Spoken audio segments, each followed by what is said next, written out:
So I recently stumbled on a new series called The Summer I Got Pretty. I know I'm late to the game about this, and I binge watched all seasons in one go. So this inspired me on making a video on how you can get your skin ready for summer. And you're probably thinking, why am I talking about how to get your skin summer ready in the middle of winter? Well, the reason being you need to start as early as possible to get to your skin sorted for summer.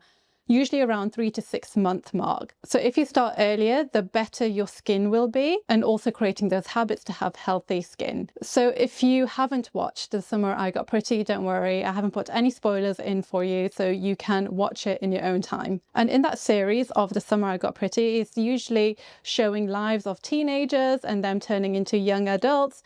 And it's a very kind of coming of age type of program. So if you're a teenager or a young adult looking for that glow up, just like Belly had, then you may want to watch this video. Okay, so when you hit your teenage period, you go through puberty, and unfortunately during puberty your hormones are basically going crazy and essentially your skin is there for the ride. However, we can absolutely control this. If you have mild acne, then that could absolutely be treated by over-the-counter treatment, or treatment that you can just buy in the shop over the counter without a prescription. And with mild acne, you can use a number of creams that can absolutely help. So I'm just going to list off a few ingredients that should help with your acne. One ingredient is benzoyl peroxide. Now, benzoyl peroxide can be found in creams such as Acnicide or Penoxyl. I think Penoxyl is more of a US brand, and I don't know if we can get it in the UK, but you can absolutely try to find it in Amazon. Ideally, you want to apply benzoyl peroxide cream usually once a day, and you can apply that at night time after you've cleansed your face. You can leave it on and then wash it off in the morning. However, benzoyl peroxide can actually bleach your pajamas and maybe your pillow covers and your quilts. So make sure you have old pajamas on that you don't mind getting bleached, or if you can just get undyed plain bedding. So that would be great if you are using benzoyl peroxide. The other ingredient that you can get is salicylic acid, and usually salicylic acid 2% is great, and they're usually found in face washes. So if you are using a 2% salicylic acid, make sure you apply that face wash, but don't wash it off immediately. Leave it on for at least 2 to 5 minutes and then wash it off, so that ingredient has time to take effect on your skin. However, when we do go into shops, sometimes we see all these ingredients, however the strength is not enough. Sometimes you're seeing like retinols or azelaic acid, and they say like, oh, it's going to help with the acne, but sometimes those ingredients are not strong enough to actually help with acne, and this is where you would need to see your GP or your doctor so you can have prescription strength creams to help with your mild or moderate acne. So your GP might prescribe adapalene or tretinoin, and that can be applied once or twice a day, and it's usually combined with antibiotic cream because that can also help with your acne. You can apply this once or twice a day as well.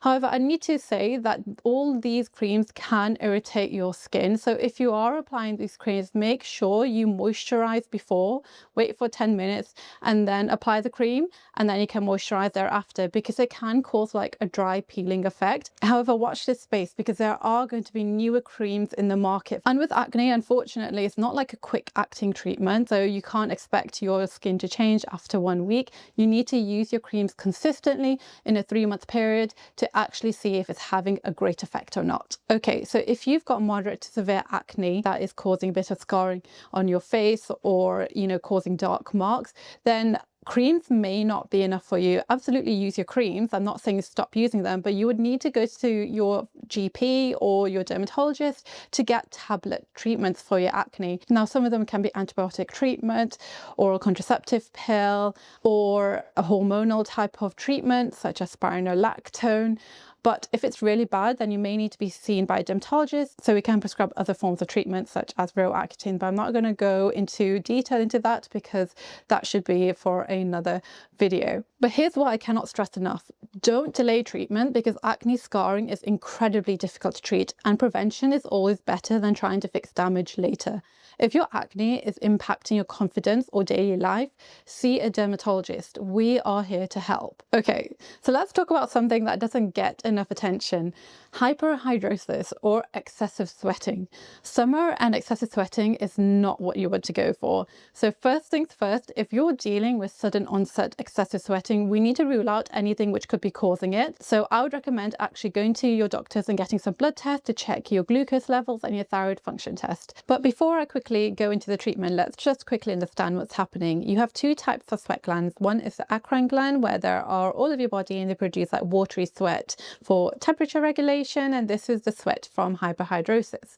The other is the apocrine glands. Now these are usually under your armpits and groin area, and when bacteria break down this sweat, so that's what causes the smelliness or the body odor. So excessive sweating and body odor are related but different problems, which is why we need different approaches. Sometimes you have one, sometimes you have both. And today I'm covering solutions for both.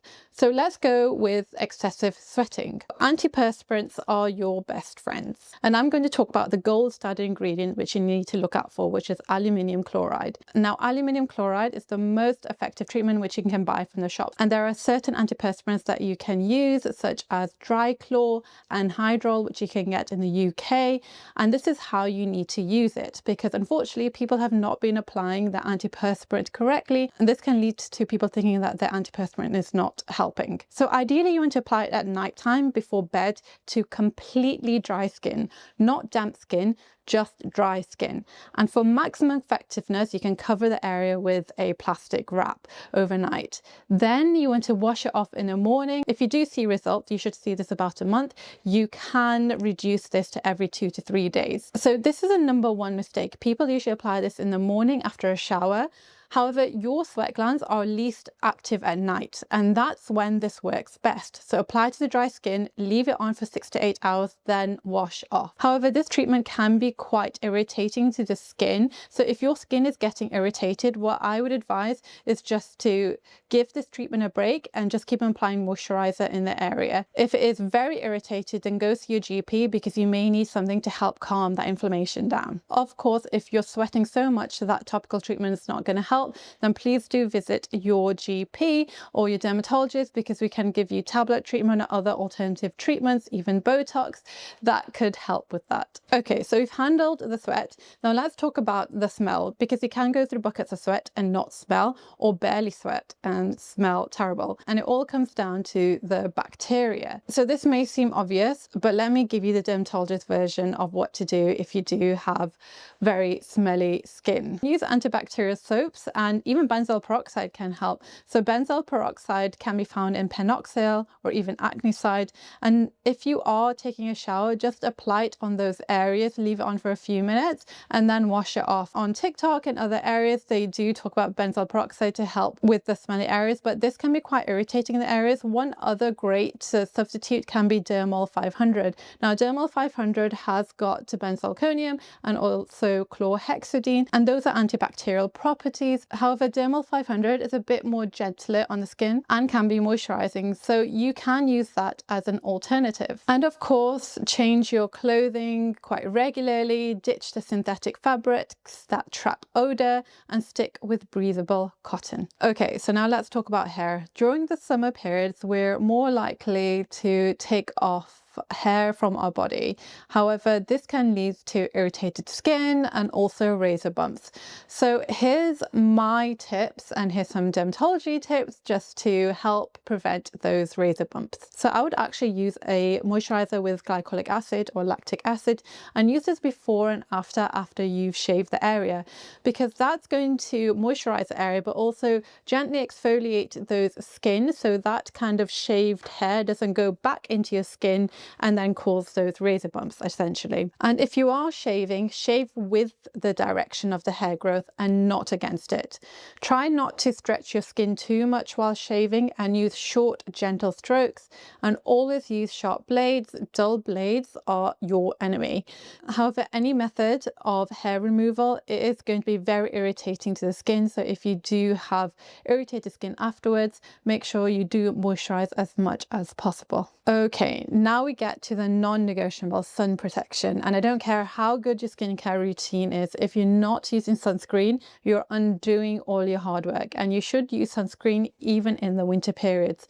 This isn't just about preventing sunburn, we're talking about aging of your skin as well as dark marks, and the most serious thing is skin cancer. And I understand that Jeremiah had this kind of tanned look to his skin, but please do not go in sunbeds or go for sunbathing, because that's just going to build up throughout your ages and you're more likely to get skin cancer in the future. So pick a sunscreen that you like to use, ideally factor 13 above, and apply it every 2 hours. That is going to help your skin so much. And honestly, just keep that routine going and just keep that habit going until you can get to summer periods, and then you'll definitely won't forget your sunscreen and hopefully no sunburn. Last but not least, your mindset. And believe it or not, your mindset can have such a huge impact on your skin. So I understand in Summer I Turn Pretty, there was a lot going on, a lot of things happening emotionally, a lot of family drama, but there's a lot of like grief in the family as well. And with that grief and family drama and relationship drama, that just increases stress.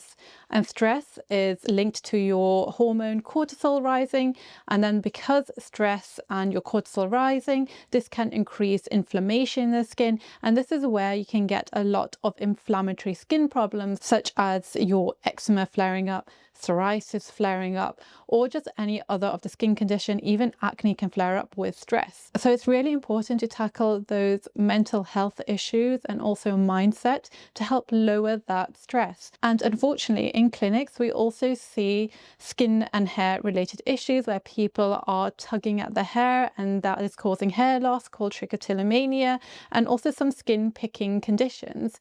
And it does get so bad that they need professional help. And this is where psychodermatologists are there to help with your skin, but also with your mental health problems. And yes, is actually a specialty. There are actual doctors that are psychodermatologists. So if you are getting into problems with your skin and your mental health, it's so important to get professional help. Anyways, I hope this video helps you to get your skin summer ready. If you need any more information, you can always comment below. I can't give medical advice though, so don't expect medical advice. But if you want any more information about products, I'll put some details below. And if you want more information about acne, I'll link my previous video and you can click it on there. Thanks, bye, until next time.